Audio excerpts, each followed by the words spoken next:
Welcome to the Undercovers football podcast. I'm Ben, along with Connor and Paul.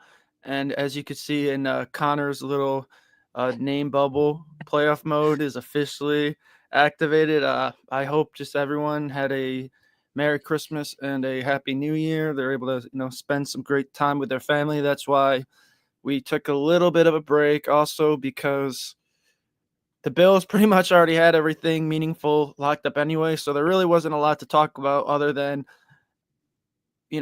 what backups are going to play in the New England game or whatever. And I guess just potential playoff matchups, but obviously we don't really know anything until the games are finalized. All the games are finalized. The brackets are set, and here we are ready to talk some playoff football. 2 points if anybody gets the playoff mode activated reference to the letter. Oh, I do Don't not. ask me for any references. I'm Ben, bad the at fact references. that you, of all people, don't know is actually kind of interesting. That is a quote from LeBron James when the Los Angeles Lakers were on the edge of the playoff contention sphere a few years back. He uttered the words playoff mode activated, and yeah, it's kind of been one of those things that people remember him for saying. Well, that's an L on me. The only real LeBron James thing I remember is when they're down 3-1 to Golden State, and then he wore the sunglasses and headphones. That infamous pic that people still use Yep. to this day, which is classic. But let's get into it right now with our quick takes. And my quick take is obviously going to be a fun one. I guess it's not really fun depending on the circumstances, but if the Bills I'm not saying they will, but if they were to lose Sunday, should Sean McDermott be on the hot seat and should they consider moving on from him? I would say yes at that point because you got a better roster than Denver. This is now the third straight season you've lost at home in the playoffs, and I get it. There's still some holes, whatnot, but this is probably the healthiest the Bills have been going into the playoffs since the 2020 season, which was their only AFC Championship run in the Josh Allen era. And if they are able to beat a rookie Bo Nix, I think they might want to just have a change of voice. And I know Joe Brady is a hot coaching candidate. Now that there are 6 head coaching vacancies, Joe Brady's name has been near the top of all of those. I think he already has 4 interviews scheduled, so he's been quite the hot commodity for teams needing a head coach. And that the Bills don't want to lose him, the best way to keep him would be to give him that job promotion. Maybe McDermott transitions into the front office, something we've seen recently from other coaches, such as Bruce Arians when he stepped down and Todd Bowles ended up taking over. And I mean, Tampa is still kind of rolling without Arians. I mean, they're now their 4th straight playoff appearance. I believe this is their 3rd division title under Todd Bowles.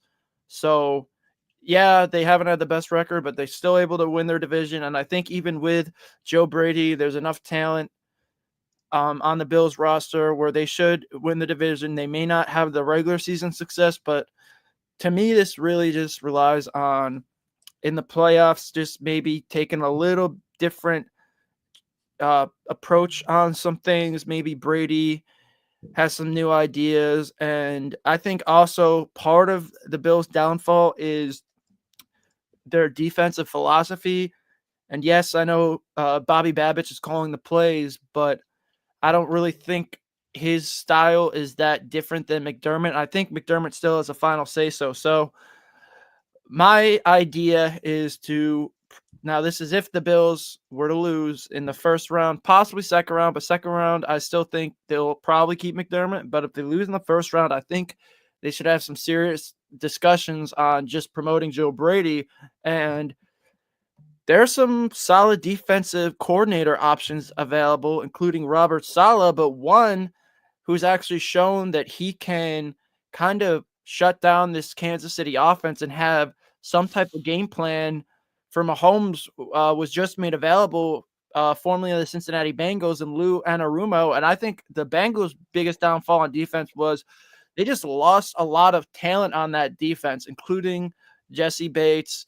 Their corners aren't the best right now. So I think if the Bills were to make a move, I think your best choice is keeping Joe Brady, just so they don't do anything on offense, because the offense, even with not the best pieces around Allen outside of James Cook in the offensive line, they're still doing their thing. So I think it's something they should consider. I don't know about you guys, but that's my quick take. That's an interesting quick take. The only thing I'd actually want to bring up, Ben, is that if you did actually fire Sean McDermott, who would you replace him with? Out of every candidate that could be potentially a head coach next season, who would your first idea for a replacement be? Joe Brady was my first idea. Second would be Ben Johnson, but that would require the offense to change a little bit. But I do think we have the backs that would fit a Ben Johnson style offense, where Ray Davis can play the Montgomery role. You have James Cook to play the Gibbs role, and then whoever wants to be the Laporta role, whether it's Kincaid or Knox, maybe he wants to rotate tight ends. I mean, I don't think he might be as talented, but I think if he was to utilize Shakir kind of how he utilizes St. Brown, I think Shakir's numbers can increase. The only real missing piece would be to get a Jameson Williams type, but All right. there are some interesting free agent names. And I mean, obviously, if depending if they do make any type of move or when free agency starts, we'll get to that bridge when we cross it. But I mean, just for now, just for starters, those are my top two candidates. I would just like to keep the offense the same, just because this was actually one of the better offenses in the Josh Allen era, including team history, honestly. So I think they should really give Joe Brady a serious look. And now that's if they don't reach the AFC Championship game or Super Bowl, because if you reach the AFC Championship game, I think that does show some improvement from the last couple of seasons.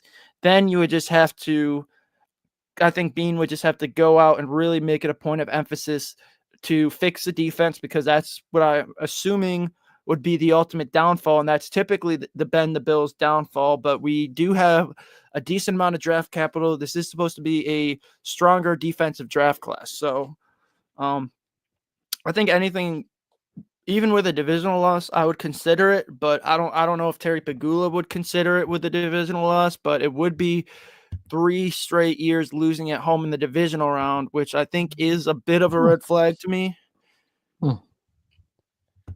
Yeah.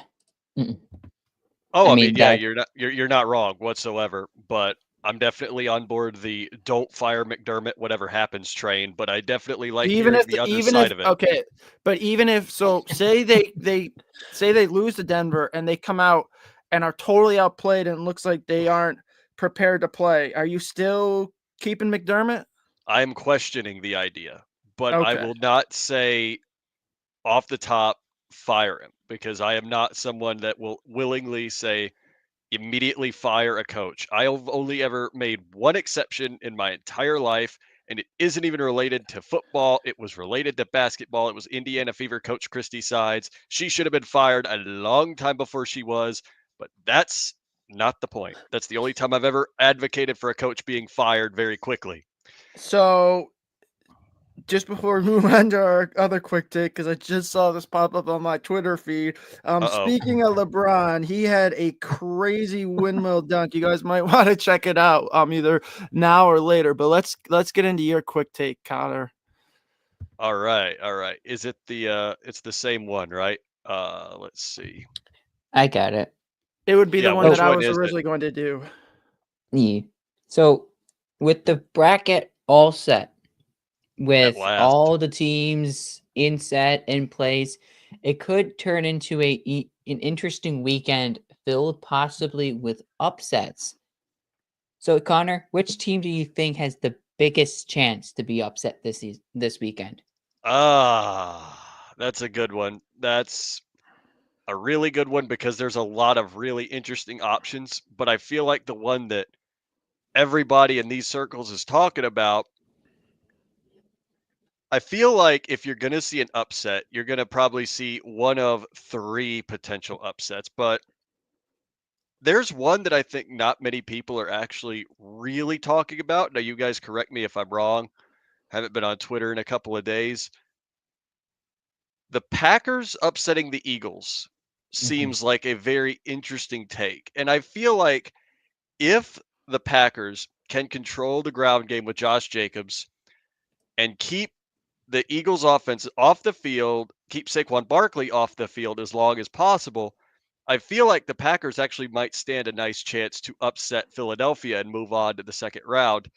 The only the only question really is Jordan Love, if he's going to be, 100% going into that game.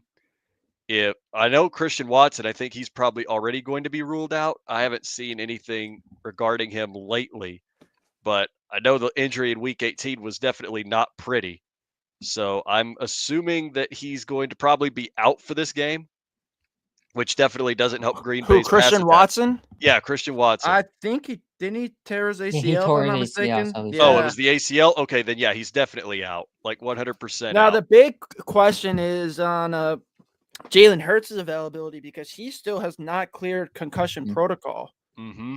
No, he's That's a not. big one too. Yeah, if they can't play, if Jalen Hurts can't play, then I think that take goes from hot to pretty reasonable.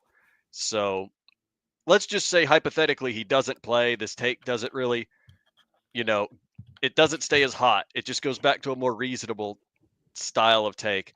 I see a lot of people talking about how the Steelers can upset the Ravens. I would love it, but Mike Tomlin's playoff record is absolutely atrocious. He has not won a playoff game since 2016. And in those 2 playoff games he won, one of those was on field goals only against the Kansas City Chiefs. That was the divisional round. Yeah, I'm not really buying any type of Steelers I'm not hype either. going into the playoffs as much I'm as not I either. would like them to upset Baltimore. But Yeah. Wouldn't let's we all? But no, let's no way. let's move on now to our Bill. I believe it's our Bills topic time. The Yeah. actual good stuff. The good Yes. stuff. I mean, Bills and Broncos this weekend. Here are your two possible scenarios for the divisional round if the Bills would go on. If the Bills win, Ravens win. Obviously, the Bills would host the Ravens. Bills win, Steelers win. The Bills would host the winner of Houston and LA. Our first topic goes back to Sean McDermott. What is your guys' No, did you trust say the level? Bills? You meant the Bills. So did you mean the Bills win? Oh, Bills win and Steelers win. Yeah, the Okay. Bills and Okay. the Bills win, Steelers win. The Yes. Bills would Okay. host Got the it. winner of Houston and LA. Yep. So the first topic goes back to the Sean McDermott talk, but this is more of a more positive way. What is your trust level in Sean McDermott heading into the postseason? This is going to be interesting because I can already tell there's going to be 2 different answers here. There might be 3 different answers. There But probably is 3 different answers, but let's hear yours first, Ben. You're the traditional McDermott critic, so I want to hear it. I yeah. think there's two McDermott critics here, and then Yeah. one just So just keep.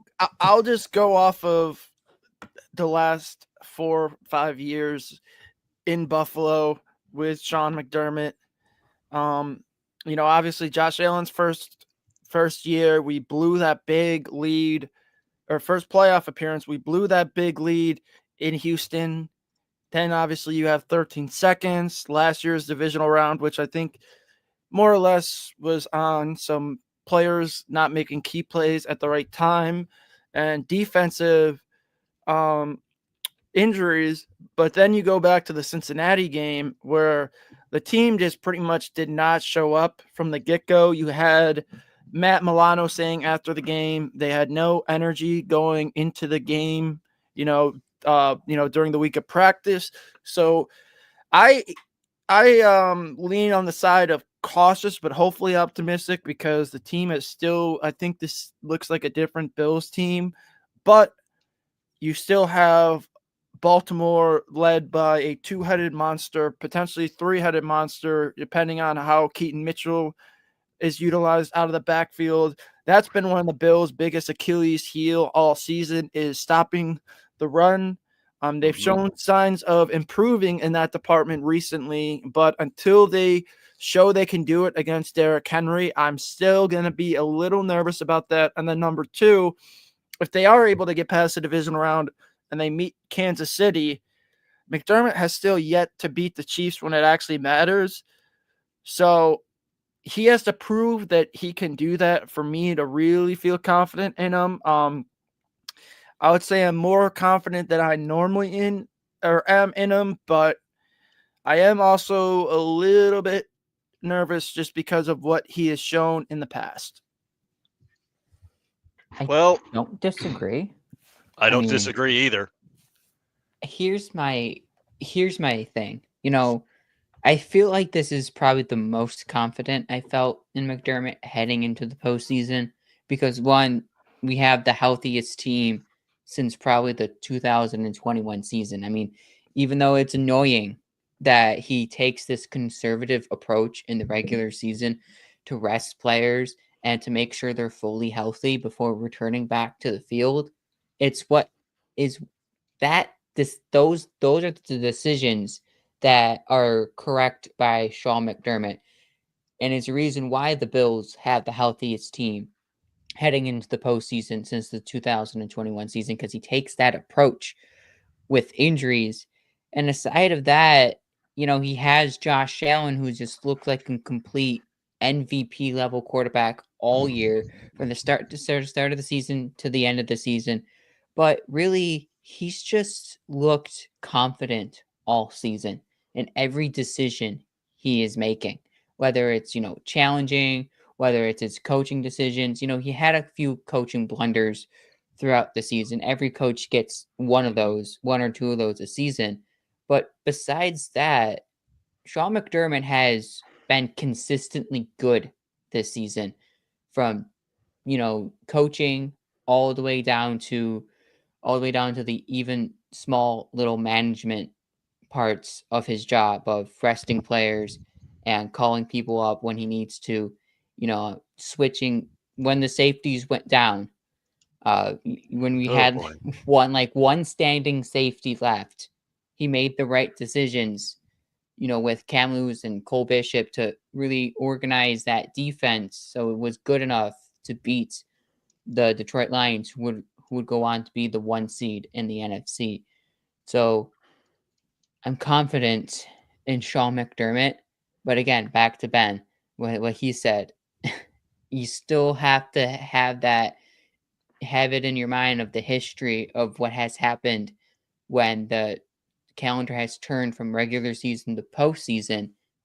And is he going to show that he can be a postseason coach instead of a regular season head coach? For real. He's basically going to have to prove that he's not about to turn into another Mike Tomlin when it comes to the postseason. But with this roster, with how the overall vibe of the team, the culture just feels absolutely perfect this year. With how, even in McDermott's I don't know if you guys saw his last comments, but how McDermott was emotionally moved about trying to get a Super Bowl to Buffalo. Yep. I feel like he's in it this year. Like he's really, like his heart's in it. It's just got to be, is your heart in it and is your mind in it? Because I'm very confident that he can make the right decision, at least to beat Denver. I mean, it's not a team that we should overlook by any means, because the minute you overlook a team, you're going to lose. So you have to game plan well for Denver. They have a very, very underrated defense, especially the rush defense. Their running defense is actually really good, and not many people talk about it because the Broncos went 10-7. So I think that, it's definitely a good gauge to see how well McDermott can prepare by this game that everybody says is going to be a gimme for the Buffalo Bills. No playoff game is ever a gimme. You have to go earn it. And I think McDermott will be able to go out and earn it with the roster, with everything else that's been, established. And this team's finally healthy for once in the playoffs. Like, we're going to see a fully healthy Matt Milano in the playoffs, or mostly healthy Matt Milano in the playoffs.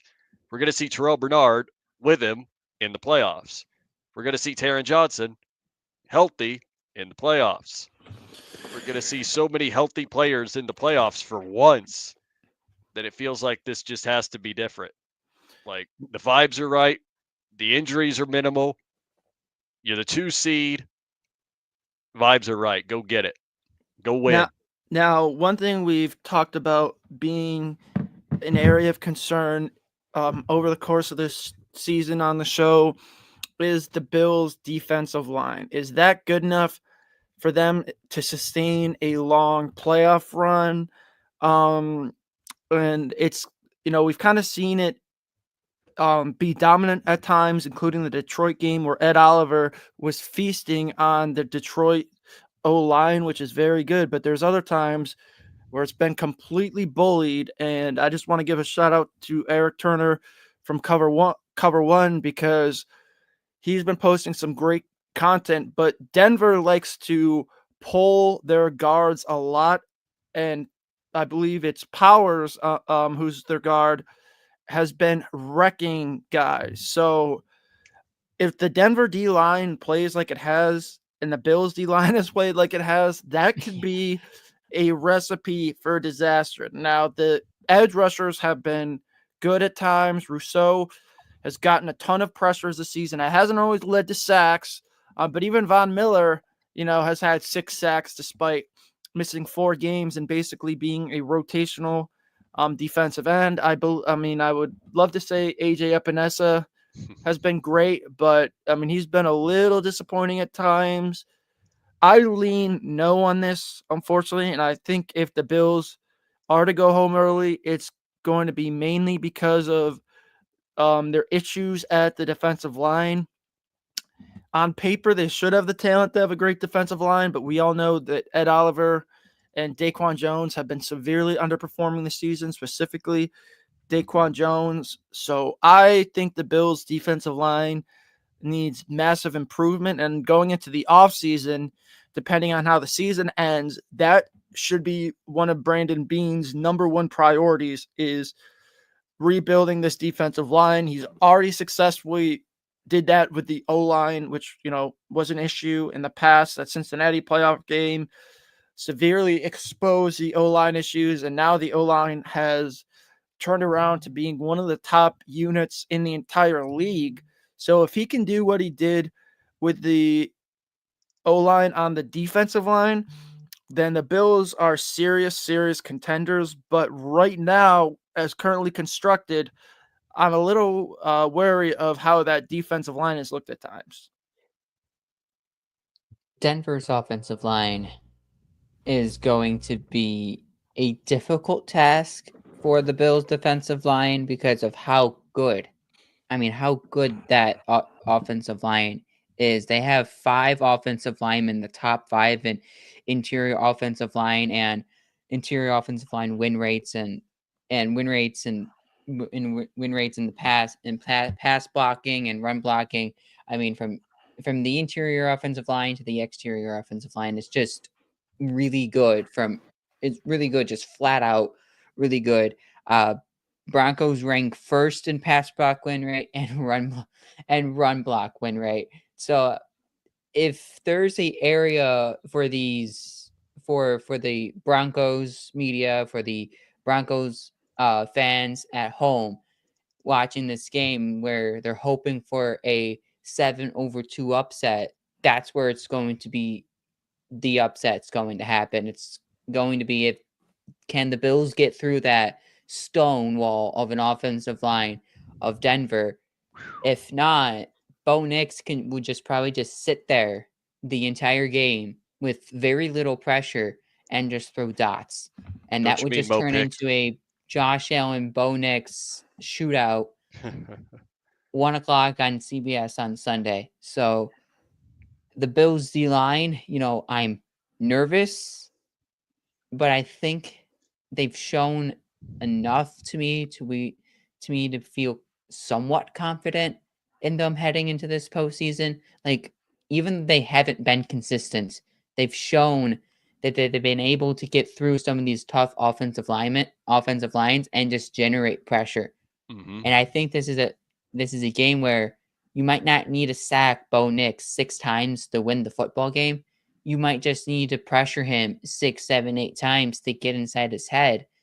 And we all know Sean McDermott's record against rookie quarterbacks. That's another thing entering into this game. McDermott knows how to scheme against these rookie quarterbacks. And yes, the offensive line of Denver is really good. But all you have to do is just get inside Bo Nix's head just a little bit, and I think you should be okay. But then it brings back to Bo Nix is 25 years old and he played 5 years of college football. So it's a very different Sean McDermott versus rookie feel here. Friggin' super senior in college out here. But no, you absolutely said it. That very last bit, though, it's still a rookie quarterback playing against Sean McDermott. Rookie quarterbacks do not generally play very well in their first playoff game.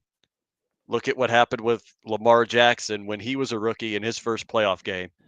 5 turnovers. 5. And all 5, I'm pretty certain, were fumbles against the Los Angeles. No, that was when they were the Los Angeles Chargers at that point. That was back in 18. Yeah, they had 5 turnovers. All of them were Lamar Jackson fumbles. Look at what happened with CJ Stroud's really the only one that's done even remotely well as a rookie in the playoffs. Most of them just shatter immediately when they get under the bright lights. So it's going to come down to whether Bo Nix can actually handle the pressure of being in a playoff game. Well, my only counter to that is Bo Nix has like 20 years of experience as a starter because of how long he was in college. That is valid. So he's not your typical rookie. So, I mean, you've seen a lot, from Auburn to Oregon as far as different defensive looks. And he's got he only had a 2-game slump this year. I mean, after those 2 games, I mean, he's toe for toe for touchdowns with like Patrick Mahomes and everyone after like week 2 or something like that. Yep, and wild. He's got a great play caller and coach in Sean Payton. Now let's get into our matchups to watch in that game, and for me, it's gonna be how these Bills linebackers play in space, because we know the Denver offense relies a lot on wide receiver screens, short passes. Bo Nix doesn't typically take a lot of deep shots. I mean, he does sometimes later in games once they've kind of already been working the defense a little bit, scheming stuff up to open up the downfield passes. And given that Denver has a couple of shifty weapons between Marvin Mims, Devon Vale, and Julio McLaughlin, this is going to be a big point of emphasis for me in this game is how can the Bills cornerbacks, linebackers, everyone tackle these Denver weapons in space, because the Bills defense plays bend don't break, but I think that kind of plays into how Sean Payton likes to call his offense with Bo Nix. So like you mentioned, Connor, getting Bo Nix to make some mistakes is going to be critical, because if he plays relatively a clean game, that is not good news for the Bills, in my opinion. I think the game will be a lot closer in that scenario. So the Bills need to do whatever they can to get Bo Nix under pressure, force him to make some errant throws. I think that it's going to be big, just creating turnovers. If they could just march down the field and, score on this defense, and if we're unable to get them in consistent 3rd and longs, which has been an issue for our defense, I think that can spell some trouble for the Bills. Yeah, you're not wrong. I mean, we've got to – you absolutely said it too. Tackling in open space, like, for God's sakes, if you can't tackle in open space, what are you doing? Like, you've got to be able to find a way to make the open man tackle, especially if for whatever reason you have a break in coverage. You got a guy wide open, like 20 yards downfield and there's only one guy that could save that touchdown, I hope he can tackle in the open field. Because if he can't, you just gave up 7 points or you gave up 6 points. Lord have mercy if the kicker misses that extra point. Anyway, I actually think another very interesting area to watch in this game is going to be how the Bills' running game does against a very underrated run defense. They're probably going to be looking for James Cook to get very active out of the backfield. So, what I was thinking, what I've seen a few others actually also say, is that we need to try to open up our screen game a little bit with, quick screens to James Cook, Ty Johnson, Ray Davis. Let them eat in that regard just to keep Denver's defense on their toes. That way they're not constantly expecting Cook to go right up the middle or, a short little pass to either Ty Johnson or Ray Davis, or like a little toss, or heaven forbid, one of those weird looking option plays where Allen takes the snap and runs directly with his offensive line with the running back, whoever it is, right behind him. And you're just like, okay, is Josh going to like get 1 yard, 2 yards here? It's just some very weird option plays. But at the end of the day, that will be something to watch because I feel like if the Bills' run game can have a solid show against Denver's run defense, I feel like we are going to be in great shape with regards to being able to impose our will in the run game on anybody else we see in the playoffs. Granted, the Chiefs have a really good defense. The Ravens, they've got a pretty good defense. And let's be completely honest, we have to be able to hold Bo Nix at least, keep him in check, especially considering the other playoff quarterbacks we will most likely have to face. If we beat Bo Nix, it'll most likely beat Lamar Jackson next on the docket. Granted, the Steelers don't find a way to shock the world and upset them, which I think we were going to talk about that later on in the show, right, Paul? I mean, we can definitely bring it up during game picks as we go through game we'll picks have later to on. because that's very important, especially on the AFC side regarding next potential opponents. But go ahead, Paul. I was about to give my matchup to watch, but do you have something to say? Speak it. No, speak it. My biggest, my matchup to watch here today for this week's game is, it literally just flip it from the Bills D line against the Bills Broncos offensive line, Bills offensive line versus the Broncos defensive line. I think, this is the Broncos, even though they're 10-7, this is a very underrated 10-7 Broncos team. Like, they have weapons on offense. They have really good defensive players. I mean, if you look at this matchup, Bills Broncos, there's areas where just this game just evens out and just can't, and every weapon and every defensive weapon just cancels each other out, and it just might turn into like one of those games where it's going to be one play that opens up the game for one of these two teams, and that could happen with the Bills offensive line against the Broncos defensive line.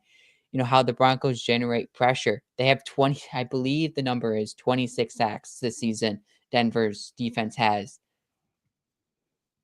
The Bills offensive line doesn't allow sacks, but this could creep into a game where if the Bills offensive line at certain points in times in critical moments where they get down to 2nd and 20, it's 3rd and 13 where the pressure is going to come, would the Bills offensive line be able to stop that pressure and be able to convert a 3rd and long when most needed? Also, run offense. I mean, Denver's defense is really good against the run.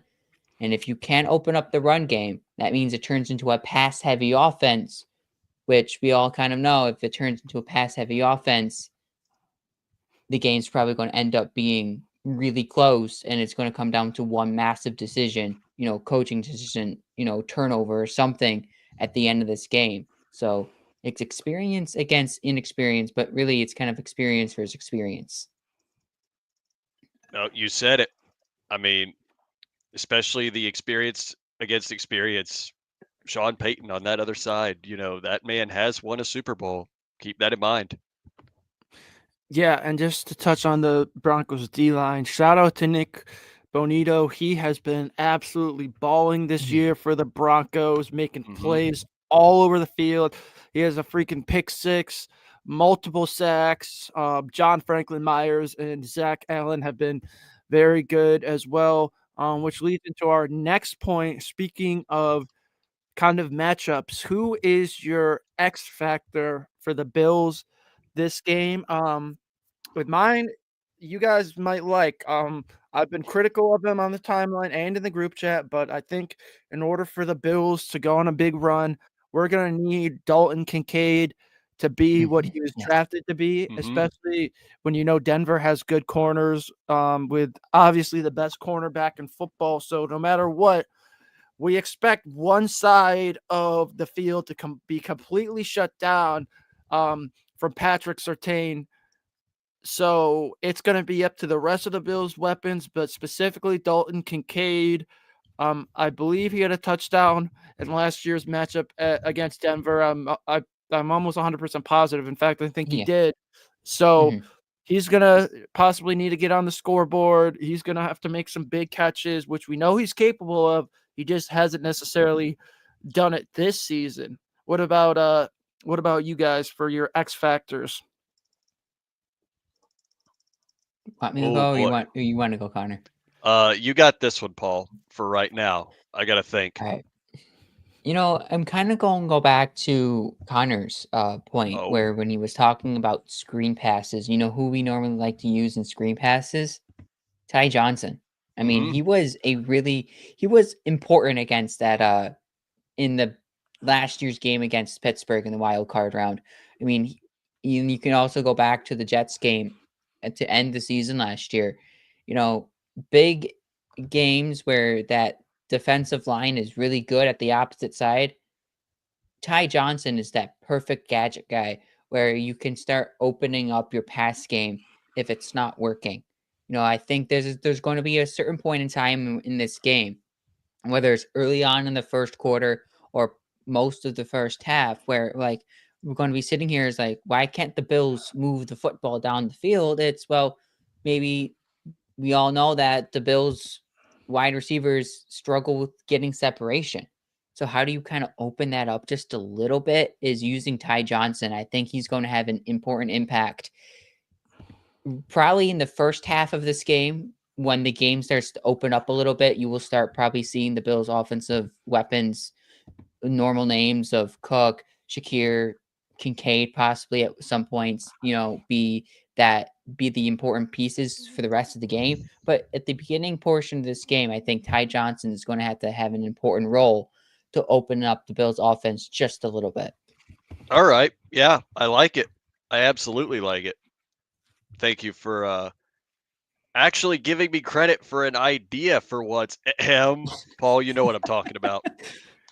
But if you want my one to watch, almost like a very underrated or someone to keep an eye on, something in general to keep an eye on will be takeaways regarding this team. It's a rookie quarterback. We need to force him into mistakes. We need to force him into coughing the ball up or throwing very awful interceptions. Too many people keep pinging me every time a certain player on this team has a bad game. Well, what if I told you that it right over there, he's going to have a good game and he's going to have an interception, at least one, in the first playoff game against the Denver Broncos? It's going to be critical to force Bo Nix into making rookie mistakes. And I think Taron Johnson is going to be that kind of guy that'll just get that interception. You know what? I'll really put it into the universe. Let's just say the Broncos hypothetically are they're in the red zone, maybe 15-yard line, 1st and 10, looking to try to get into the end zone. Bo Nix throws a short pass just a little too low. Taron Johnson gets a hold of it and runs it all the way back for a pick six. Can you imagine how nuts Highmark Stadium is going to go when that happens? So I'm just putting that into the universe. We need to be able to force Bo Nix into making plenty of mistakes, but oh man, just to have a little bit of Taron Johnson redemption, if people can even think that there's a need for Taron Johnson redemption. All right. You think that there's a need for redemption for a player that doesn't really need redemption? Well, how's this for you? Takeaways. Big one. Rookie quarterback. Make him get rid of that ball and get it right back. Taron Johnson, yes. The pick 6 against the Ravens. Yep. Divisional round that helped the Bills go to the AFC Championship. Yep. That year was special, man. Special year. Need it again. Yeah, we do now.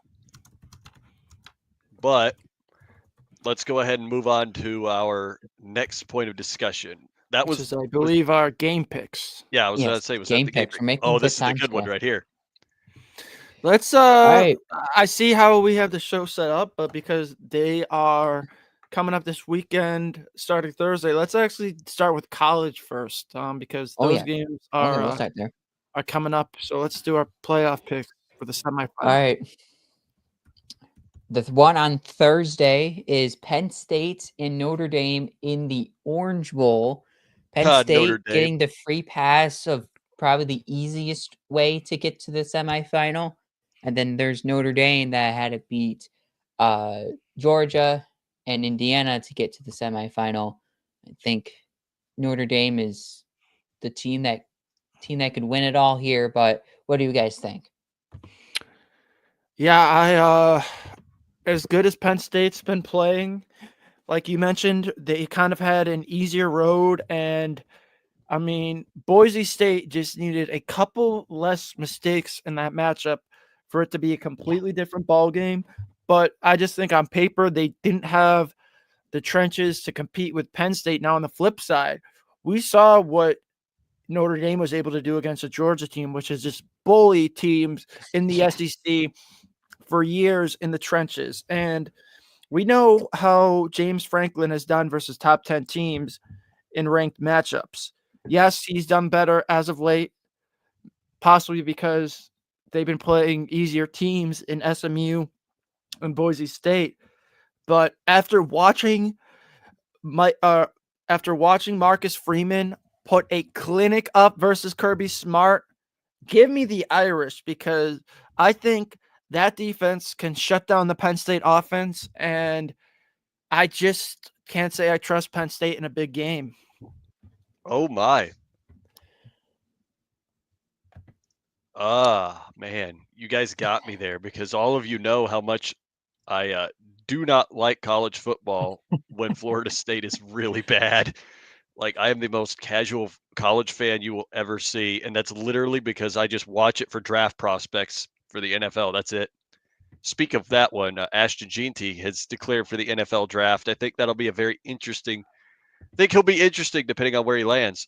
But with regards to this game, I am actually going to take Penn State. I think that Notre Dame's little Cinderella run is going to end right here. I know they've had a pretty tough route, but I don't know. I'm feeling the chaos. You called Notre Dame's run a Cinderella run? I call it just the fact that they beat Georgia, and that made me really happy to see, because they should not have beaten Georgia according to literally everybody I know. Then all of a sudden they beat Georgia, and everybody's like, wait, where'd these guys come from? So I mean, I wouldn't call Notre Dame's run a Cinderella run after I wouldn't either. Beating, even though they lost to Northern Illinois and they won what is that 13 straight games since that game. Oh yeah. You know, they given some sort of renewing of life after that game. You know, you hear the stories of Riley Leonard. You know, after that game, he just goes into a very dark place, and then he just after that game wins 13 straight games. And this Notre Dame team is, you know, rally around together. It's a really tight knit group, really good culture in that room. Gives me a feeling that when I'm watching this Notre Dame team, it makes me look at Riley Leonard as a mini Josh Allen. Like, that guy goes out there and he balls out. Like, no moment it's big enough is too big for Riley Leonard. And that makes me feel like that this Notre Dame team can beat anyone right now. Like, beat an Ohio State team who's just torturing people right now. I mean, they slashed Oregon at the Rose Bowl. They gave Tennessee maybe one of their worst losses ever. This Notre Dame team, just from offense to defense, is really good. I'm taking Notre Dame. I feel like I'm going to say it. Notre Dame by a lot. Oh, by a lot. All right, Booger McFarland. Or was that Booger McFarland that said that? I think that might be Marcus Spears. No, it was somebody He wasn't picking scores. He was just saying by a lot, by a little.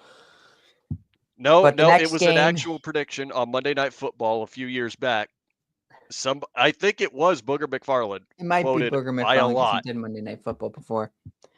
All right, but the game that I think everyone's going to be looking into is Texas and Ohio State. Oh, probably God. Two of the most picked teams to win the national championship outside of the number one team in the country that got ousted by Ohio State last week. Does Texas stand a chance against this Ohio State team? I think they stand a chance, but Michigan did not do the rest of the college football world a favor when they beat Ohio State and kind of woke them up.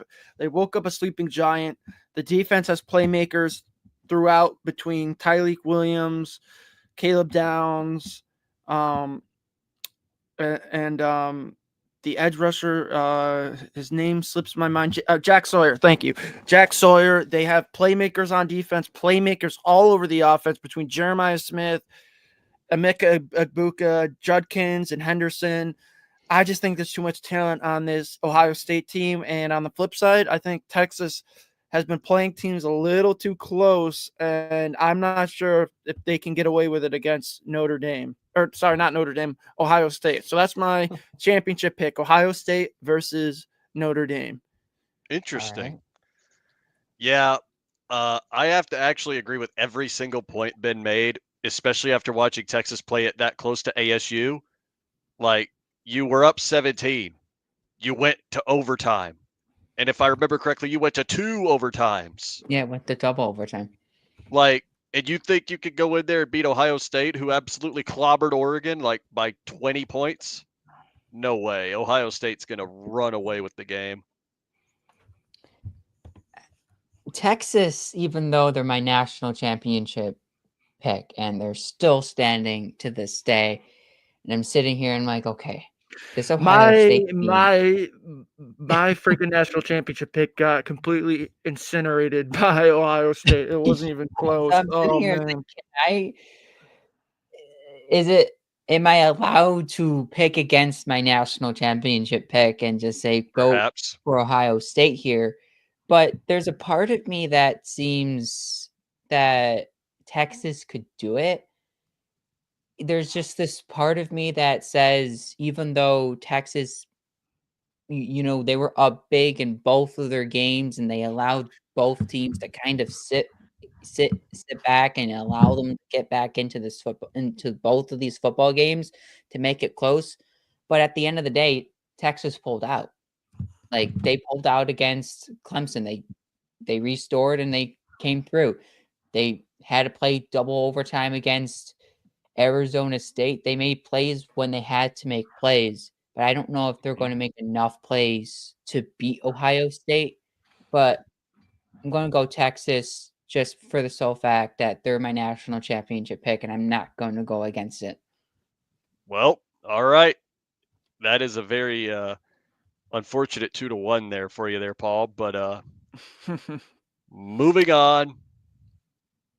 Moving on to Saturday, which is now NFL football instead of college football. It starts with the day of Texans and Chargers in the 4:30 slate on Saturday, a 4 versus 5 down in Houston.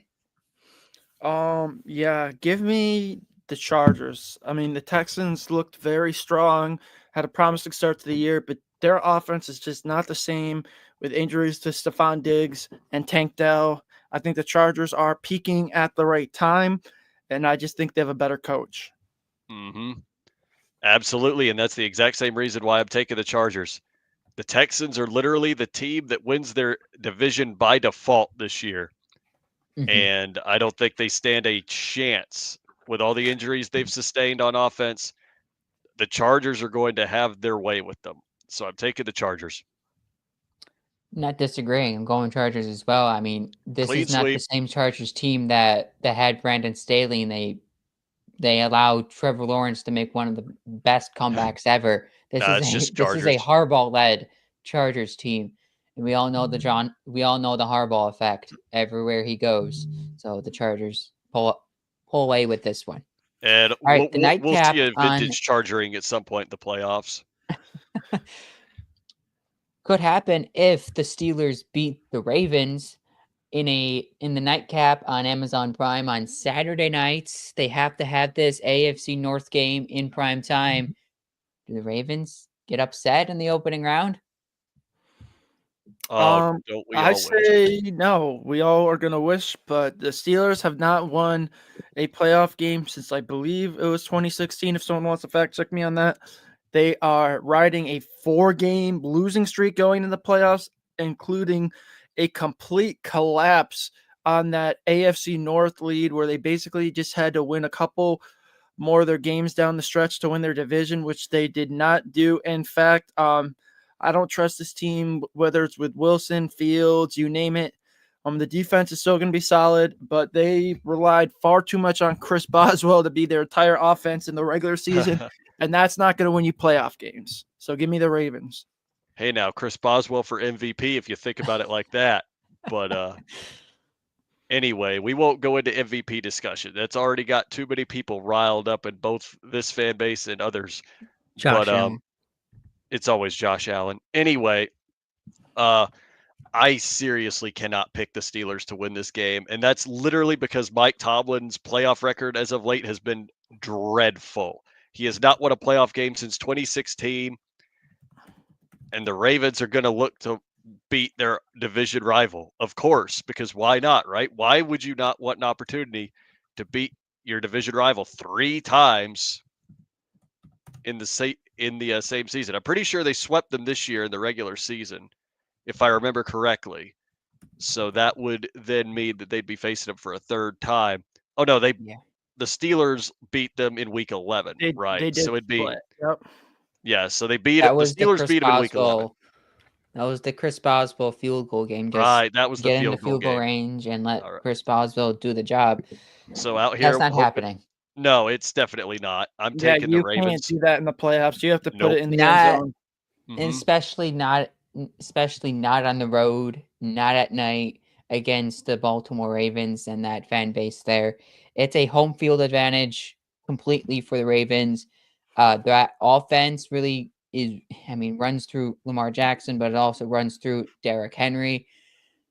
Zay Flowers not possibly playing on Saturday night might help the Steelers in a way, and kind of like maybe bring up the upset talks a little bit in heading into the weekend if Zay Flowers can't go. But I still think the Ravens have just too much talent across the board, and the Steelers just doesn't have an offense that scares anyone.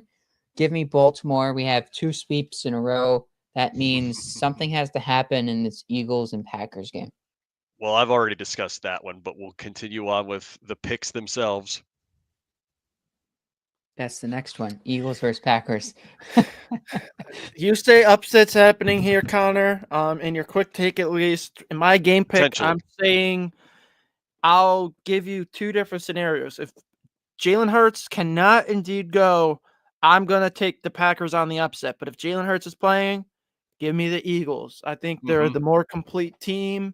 And I just think between Saquon Barkley, their weapons at receivers, they just have too much for Green Bay. I think Green Bay should stay in the game most of the game, but I think at the end, the Eagles just have a better defense. I think they'll be able to potentially create more turnovers and create more stops, which will lead to them winning this game. Yep. And I'm actually going to go right along with that one myself, too. If Jalen Hurts is able to play, then I would gladly go ahead and take the Eagles for the game. But if he doesn't, I would definitely continue on my discussion in the quick take with the Packers, it won't be as much of an upset anymore. So you went Philly, right? Yeah, I Yes, went Philly if I definitely would go Philly if Hurts plays, but if he doesn't play, I would definitely go Packers. So basically, what Ben Agreed. said, I'm Yep. going to give you guys a firm pick.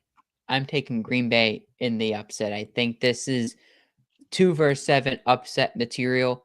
It's just even though Saquon is, through the roof, just having his best season of his career, one of the best seasons by a running back in decades. I mean, then you get, Jalen Hurts situation. Jalen Hurts would be playing the first game in 2 weeks. What does he look like in his first game back in the playoffs by any chance? Like that's another note that if he does come back, his first game is in the playoffs in Philly. We all know the sports market there. This is pure upset material. Give me the Packers in this one. Another 4 verse. I think this is 3 verse 6. Buccaneers and Commanders down Oh boy. in Tampa. Will the Bucks fire the cannons after this game? They will. That offense has been rolling too much. I think Washington keeps it close.